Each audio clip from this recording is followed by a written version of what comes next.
तो गुरुदेव प्रणाम और नम। पुरुरवा उर्वशी के विरह से अत्यंत बेसुध हो गए। जब उनका वो विरह शोक हटा, जब वैराग्य हुआ, तब उन्होंने गाथा गाई। वो मैं तुम्हें सुनाता हूँ। राजा पुरुरवा बड़े तेजस्वी सम्राट थे, इतने पुण्यात्मा थे कि एक दिन उर्वशी अप्सरा को एक बगीचे में देखा। वो आई ही थी इन्हीं के लिए। उर्वशी अप्सरा भगवान नारायण की जंघा से प्रकट हुई स्वर्ग की सबसे श्रेष्ठ अप्सरा है, जिनके शरीर से योजनों सुगंध फैलती है। बात करते तो भविष्य की तरह उनके मुख से परम सुगंध निकलती है। देवी है। उर्वशी को देखा, उर्वशी से प्रार्थना की कि आप हमारी अर्धांगिनी बन जाएं। मैं पुरुरवा चक्रवर्ती सम्राट हूं, तो उनका महाराज आपकी सेवा करने का अवसर मिले, मेरा सौभाग्य है। पर मेरी शर्त है, मैं केवल घी पीऊंगी, शुद्ध घी गाय का। देवी है। और दूसरी बात, मेरे भेड़ के 2 बच्चे हैं, इनको कभी कोई चुरा न ले जाए। और तीसरी बात, कभी आपको सैया के अलग निर्वस्त्र न देख लूं। अगर इन 3 बातों में कोई त्रुटि होगी, मैं उसी समय चली जाऊंगी। काफी समय हुआ महाराज पुरुरवा के सानिध्य में उर्वशी को रहते हुए। वर्षों व्यतीत हो गए, 1 मिनट की तरह। इतना सुंदर संयोग। उर्वशी जी परम सुंदर और परम पवित्र देवी हैं। वो देवराज इंद्र को अच्छा नहीं लगा कि उनकी सभा की अप्सरा किसी मनुष्य के पास इतने दिन तक रहे, तो उन्होंने 2 गंधर्वों को भेजा कि अंतर्ध्यान होकर जाओ और उनके महल में घुस करके उनके बच्चे चुरा लो भेड़ के, और फिर इतना प्रकाश करना जब पुरुरवा भगे कि उसके पूरे शरीर का दर्शन उर्वशी को हो जाए। तो गए, भेड़ के बच्चे को चुराया और लेकर जाने लगे। तो उर्वशी ने कहा, महाराज देखो मेरे भेड़ के बच्चों को कोई चुरा रहा है। तो वो सैया में ही पड़े थे, एकदम भागे। वैसे तो चमक पड़े हुए, तो गंधर्व थे। तो उनके तेज में दिगंबर देखा, उनको नग्न देखा और भेड़ के बच्चे चुरा ले गए। उर्वशी अंतर्ध्यान हो गई। अब जो महाराज की दशा हुई कि पागल हो गए, वैसे ही नंग धड़ंग घूम रहे, शरीर की शुद्धि नहीं। चक्रवर्ती सम्राट होकर उर्वशी के विरह का बहुत वर्णन है, यहां तक कि वो मृत्यु जनित दुख को प्राप्त। हा उर्वशी, हा उर्वशी। तो जब उनको वैराग्य हुआ, राजा पुरुरवा नग्न होकर पागल की भांति अपने को छोड़कर भागती हुई उर्वशी के पीछे अत्यंत विह्वल होकर दौड़ने लगे और कहने लगे, देवी ए निष्ठुर हृदय, थोड़ी देर ठहर जा, भाग मत। उर्वशी ने उनका चित्त आकृष्ट कर लिया था और उर्वशी से उनकी अभी तृप्ति नहीं हुई थी। वे क्षुद्र विषयों के सेवन में इतने डूब गए थे कि उन्हें वर्षों की रात्रियां न जाती मालूम पड़ी और न आती। पुरुरवा ने कहा, हाय हाय, भला मेरी मूढ़ता तो देखो। जब वैराग्य हुआ, काम वासना ने मेरे चित्त को कितना कलुषित कर दिया। उर्वशी ने अपनी बाहुओं से मेरा ऐसा गला पकड़ा कि मैंने आयु के न जाने कितने वर्ष खो दिए। ओहो, विस्मृति की भी एक सीमा होती है। हाय हाय, उर्वशी ने मुझे लूट लिया। सूर्य अस्त हो गया या उदित हुआ, ये भी मुझे ज्ञान नहीं रहा उर्वशी की आसक्ति में। बड़े खेद की बात है कि बहुत से वर्षों के दिन पर दिन बीतते गए और मुझे मालूम तक न पड़ा। ओह, आश्चर्य है, मेरे मन में इतना मोह बढ़ गया, जिसने नरदेव शिखामणि चक्रवर्ती सम्राट मुझ पुरुरवा को स्त्री का गुलाम बना दिया। देखो तो, मैं प्रजा को मर्यादा में रखने वाला सम्राट हूं, मुझे मेरे राजपाट को तिनके की तरह छोड़कर उर्वशी गई और मैं पागल हो गया। नंग धड़ंग रोता बिलखता उस स्त्री के पीछे दौड़ा। हाय हाय, ये मेरा कोई जीवन है? मैं गधे की तरह दुलत्तियां सहकर भी स्त्री के पीछे पीछे दौड़ रहा हूं, फिर भी मुझ में प्रभाव, तेज और स्वामित्व कहां? मैं अपने को सम्राट मानता हूं।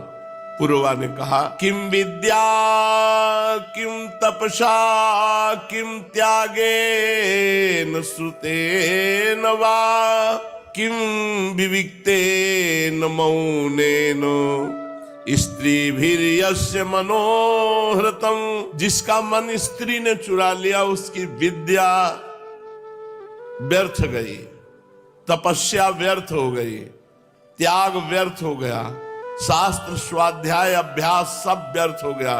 इसमें संदेह नहीं कि जिसका चित्त स्त्री ने चुरा लिया उसकी तपस्या, एकांत सेवन, मौन सब बेकार हो गया। मुझे अपनी ही हानि लाभ का पता नहीं चला। मैं अपने को बहुत बड़ा पंडित मानता था, ज्ञानी मानता था। अरे धिक्कार है मुझ मूर्ख को, एक स्त्री ने मेरे चित्त को चुरा लिया। मैं चक्रवर्ती सम्राट होकर गधे की तरह भोगों में फंस गया। मैं वर्षों तक उर्वशी के ओठों की मादक मदिरा पीता रहा, पर मेरी काम वासना तृप्त नहीं हुई। सच है, कहीं आहुतियों से अग्नि तृप्ति होती है, ऐसे कहीं भोगों से काम की तृप्ति होती है। उस उल्टा ने मेरा चित्त चुरा लिया। आत्माराम जीवन मुक्तों के स्वामी इंद्रियातीत भगवान को छोड़कर अब ऐसा कौन है जो मुझे उस उर्वशी के फंदे से निकाल सके। उर्वशी ने तो मुझे वैदिक सूत्रों के वचनों के द्वारा यथार्थ बात कहकर समझाया ही था, परंतु मेरी बुद्धि मारी गई। मेरे मन का वो भयंकर मोह तब भी नहीं मिटा। मेरी इंद्रियां मेरे हाथ से बाहर निकल गई और मैं समझता था कि मैं सम्राट हूं। जो रस्सी के स्वरूप को न जानकर उसमें सर्प की कल्पना कर रहा है, दुखी हो रहा है, तो रस्सी ने उसका क्या बिगाड़ा। इसी प्रकार उर्वशी ने मेरा क्या बिगाड़ा। मैं अपराधी हूं।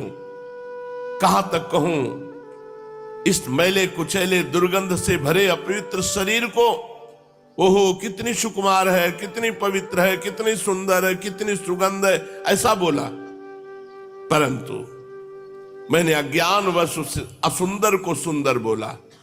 अब जब वैराग्य हुआ तब बुद्धि काम कर रही। ये शरीर माता पिता का सर्वस्व है कि पत्नी की संपत्ति है, ये स्वामी की मोल ली हुई वस्तु है या आग का ईंधन है, या कुत्ते गीद इसे चीत चीत कर खाएंगे उनका भोजन है। इसे अपना कहें या सुहृद संबंधियों का कहें, बहुत सोचने विचारने पर भी कोई निश्चय नहीं होता। ये शरीर मलमूत्र से भरा हुआ अत्यंत अपवित्र है। इसका अंत यह है कि पक्षी खाकर विष्ठा कर देंगे, इसके सड़ जाने पर इसमें कीड़े पड़ जाएंगे, जला देने पर ये राख का ढेर हो जाएगा, और ऐसे शरीर पर लोग लट्टू होते हो। ये शरीर त्वचा, मांस, रुधिर, स्नायु, मेदा, मज्जा, हड्डियों का ढेर है। ये मलमूत्र और पीप से भरा हुआ है। यदि मनुष्य इसमें रमता है तो मलमूत्र के कीड़े में और मनुष्य में क्या अंतर रहा। इसलिए अपनी भलाई समझने वाले विवेकी मनुष्य को चाहिए कि कामी स्त्रियों से और स्त्री लंपट कामी पुरुषों से बहुत दूर रहे, इनका संग न करे। इसलिए अपने कल्याणकामी भलाई पुरुष को चाहिए, जो अपना चाहता हो कि भलाई, उसको कामी स्त्रियों से और कामी पुरुषों से दूर रहना चाहिए। विषय और इंद्रियों के संयोग से ही मन में विकार होता है। इनका संग होते ही विकार आ जाएगा, अन्यथा विकार का कोई अवसर ही नहीं है। देखो, जो वस्तु कभी देखी नहीं गई, सुनी नहीं गई, उसके लिए मन में विकार नहीं होता। जो लोग विषयों के साथ इंद्रियों का संयोग नहीं होने देते, जो लोग विषयों के साथ इंद्रियों का संयोग नहीं होने देते, उनका मन धीरे धीरे शांत हो जाता है। मन कह रहा है ये भोग भोगे, बिल्कुल मत भोगो, तो धीरे धीरे शांत हो जाएगा। अतः वाणी से काम संबंधी वार्ता मत करो, कान से काम संबंधी वार्ता मत सुनो, मोबाइल से काम संबंधी दृश्य मत देखो, और मन से काम संबंधी बातें मत सोचो। इंद्रियों से, स्त्री लंपटों से और स्त्रियों से बहुत दूरी बनाकर रखो अगर परमार्थ में चलना है, ऐसे कामी पुरुषों से। मेरे जैसे लोग जो सम्राट हैं, इनकी बात क्या, बड़े बड़े जो ज्ञानी हैं, विद्वान हैं, उनको भी अपनी इंद्रिय और मन पर विश्वास नहीं करना चाहिए। कभी भी धोखा दे सकते हैं। भगवान श्री कृष्ण कहते हैं, उद्धव जी, राजराजेश्वर पुरुरवा के मन में जब इस तरह के उद्गार उठने लगे तो उसने उर्वशी का परित्याग कर दिया, उर्वशी लोक का।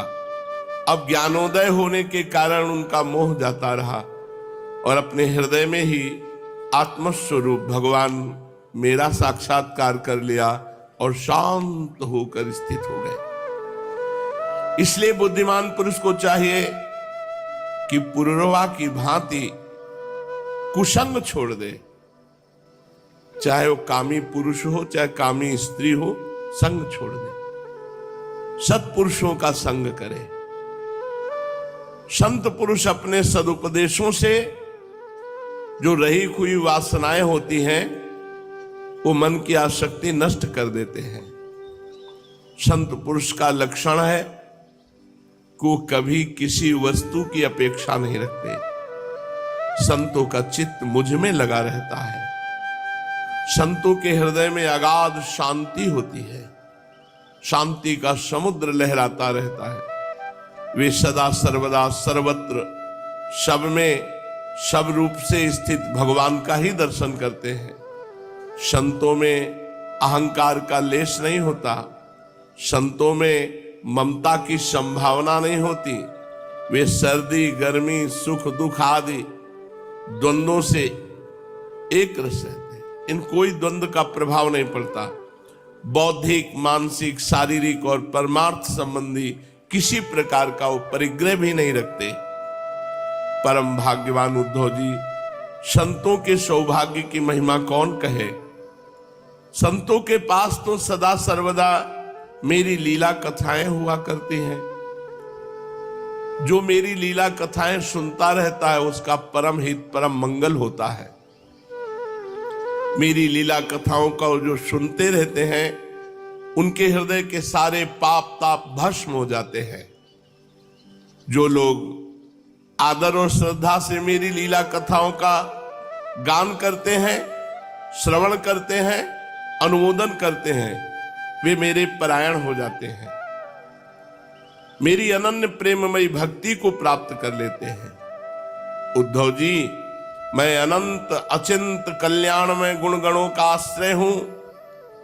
मेरा स्वरूप है केवल आनंद, केवल अनुभव, विशुद्ध आत्मा। मैं साक्षात परब्रह्म परमात्मा हूं। जिसे मेरी भक्ति मिल गई वह संत हो गया। जिसे मेरी भक्ति मिल गई उसे कुछ भी पाना शेष नहीं है। उनकी तो बात ही क्या। जिसने संत पुरुषों की शरण ग्रहण कर ली उसका भी कर्म जड़ता, संसार भय और अज्ञान सर्वथा निवृत्त हो जाता है। जैसे अग्नि भगवान का आश्रय ले ले तो शीतलता, भय और अंधकार का दुख नहीं रहता, ऐसे जो संतों का आश्रय ले ले तो ये संसार भय नहीं रहता। काम क्रोधाग्नि अग्नि उसके हृदय को नहीं जलाएगी, बड़ा हृदय शीतल रहेगा और बिना किसी अन्य साधन के संत आश्रय मात्र से भगवान की कृपा से उसका कल्याण हो जाएगा। जो इस घोर संसार सागर में डूब उतरा रहे उनके लिए ब्रह्मवेत्ता संत ही एकमात्र आश्रय है। जैसे जल में डूब रहे लोगों के लिए नौका सहारा है, ऐसे ही संसार में डूबे हुए प्राणियों के लिए संत सहारा है।